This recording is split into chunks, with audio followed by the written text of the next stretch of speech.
अस्सलाम वालेकुम दोस्तों, कैसे हो? मुझे उम्मीद है कि आप सब सही होंगे। आज जो हम बात करने वाले हैं, कुवैत से कुछ बड़ी खबरें निकल के आ रही हैं जो कि आपके लिए ज़रूरी हैं। गिरफ़्तारी, चेकिंग और यहाँ पे हम बात करने वाले हैं फ़्लाइट के हवाले से, और एक फ़्लाइट इमरजेंसी लैंडिंग कराई गई उसके हवाले से हम बात करेंगे।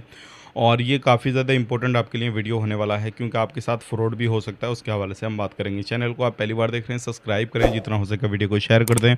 कमेंट बॉक्स में अपनी राय बताएं, आप वीडियो कहाँ से देख पा रहे हैं। सबसे पहली खबर की तरफ बढ़ते हैं। कुवैत से निकल के आ रही है। कुवैत के अंदर अलग अलग जगहों पे अभी चेकिंग चल रहा है, और ज़्यादातर लोग वो पकड़े जा रहे हैं जिनके पास में कोई भी सिविल आईडी कार्ड वगैरह नहीं, अपने कफ़िल कंपनी से भाग चुके हैं।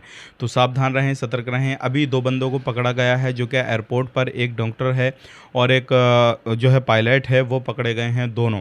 और दोनों पकड़ने के बाद में डॉक्टर के पास में तो कुछ गोली वगैरह मिली थी, और पायलट के पास में कुछ शराब वगैरह मिली थी, तो उनको पकड़ा गया, छानबीन की गई और उनसे पूछताछ वगैरह की गई। तो उन्होंने कहा है कि ये सारी चीज़ें हमारे लिए हैं, अपने हम पर्सनल यूज़ के लिए लेकर आ रहे हैं।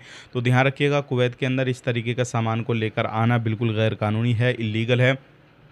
अगर आप इस तरीके से कोई भी सामान लेकर आएँगे, चाहे डॉक्टर हों, पायलट हों या फिर बड़े पद पर कोई भी बैठा हो किसी भी तरीके से, तो उनके खिलाफ़ कानूनी कार्रवाई की जाएगी। तो आप ऐसी गलती बिल्कुल ना करें, क्योंकि बहुत सारे लोग इस तरीके की गलती करते हैं। अब बात कर लेते हैं अमेरिका के हवाले से। एक बड़ी खबर आ रही है निकल के। अमेरिका इंटरनेशनल एयरपोर्ट पर लगभग 173 यात्रियों की इमरजेंसी लैंडिंग कराई गई।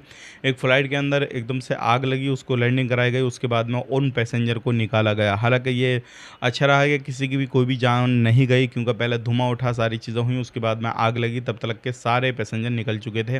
लेकिन इमरजेंसी लैंडिंग कराने के बाद में उसमें बहुत सारा धुआँ उठा, सारी चीज़ें हुई। तो इस तरीके से अभी बहुत सारे मसले जो है फ़्लाइट को लेकर भी आ रहे हैं। अगली खबर की तरफ बढ़ते हैं। जो अगली खबर आ रही है निकल के, एक बंदे ने कॉल किया, जो कि अब कुवैती नागरिक नहीं था। कॉल करके प्रवासियों से कुछ इन्फॉर्मेशन ले रहा था, उनके साथ में कुछ फ्रॉड करने की कोशिश कर रहा था। जैसे ही पता लगाया गया कि ये कुवैत से बाहर का या कहाँ का नहीं, तो कुछ अरबी वगैरह भी जो था वो अटक-टक के बोल रहा था, सारी चीज़ें कर रहा था। उसने बताया मैं मिनिस्ट्री से बात कर रहा हूँ। उसके बाद में जब कंप्लेन वगैरह दर्ज कराई गई और लोकेशन ट्रैक की गई, तो वो पाकिस्तान का निकला, और इसी तरीके से वो पाकिस्तान ही से बात कर रहा था, कुवैत से बाहर से बात कर रहा था। हालाँकि पकड़ना थोड़ा मुश्किल होगा, लेकिन ऐसे लोगों के ऊपर भी सख्ती की जाती है जो कुवैत से बाहर से कॉल करते हैं या किसी भी तरीके से इस तरीके से धोखाधड़ी करने की कोशिश करते हैं। तो आप ज़रूर सावधान रहें।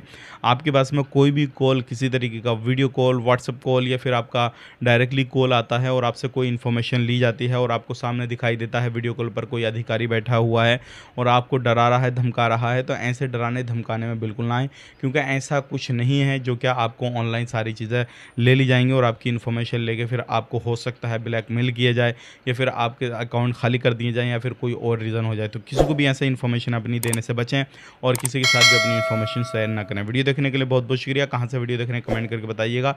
आज के लिए इतना ही। चैनल को सब्सक्राइब कीजिएगा। आप अपना ख्याल कीजिएगा, अपनी फैमिली वालों का ख्याल कीजिएगा। Take care, bye bye.